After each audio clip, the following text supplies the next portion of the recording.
if you want them, and you can pick them up after the service, or if you got the bulletin, it came with the bulletin. So we're going to go to Mark chapter 3, verses 1 through 6, but I want to quickly go over with you the events that have taken place before Mark chapter 3. So far on the timeline of Jesus, and if you happen to still have this in your Bible, although everybody carries telephones, not Bibles, because that's where their Bibles are, and this doesn't fit your telephone. We're going to go down through the first 10.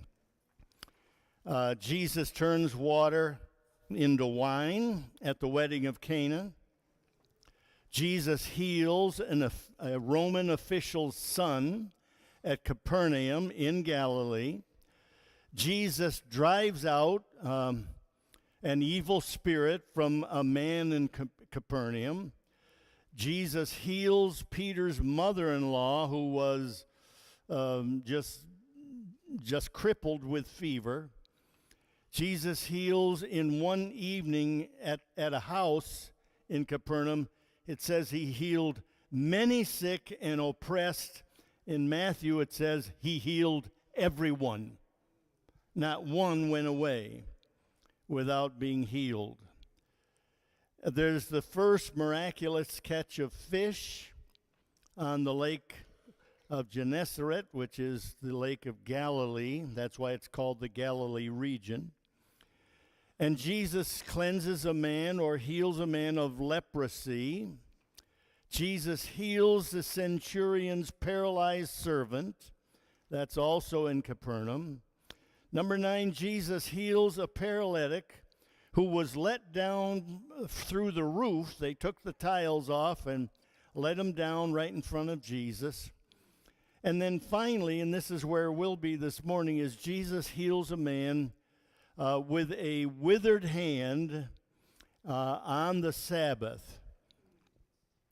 I told Kevin that I insist on every time I see him and every time he comes to church, I am going to pray for his withered hand to come forth and straightened out.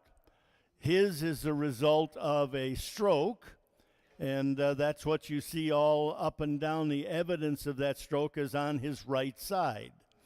And Kevin, when I had that small stroke, same thing, it's on the right side.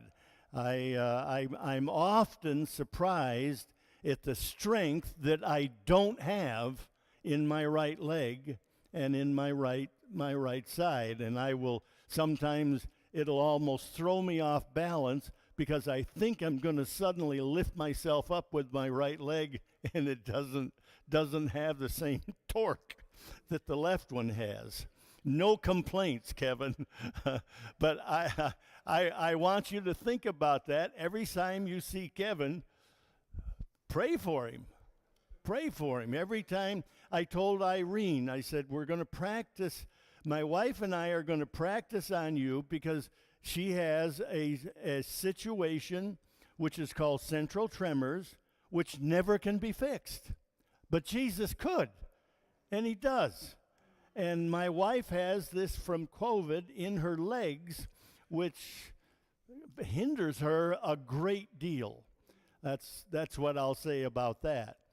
And so I said, that my wife and I, Irene, are going to practice on you. Then we're going to sit down and you can practice on my wife. And we'll keep praying. We'll keep praying and see what God will do. And so that's a little bit of history why I'm talking to you this morning about hungering for the man of Christ's authority. It's a strange thing that many people who heard Jesus' words and saw his deeds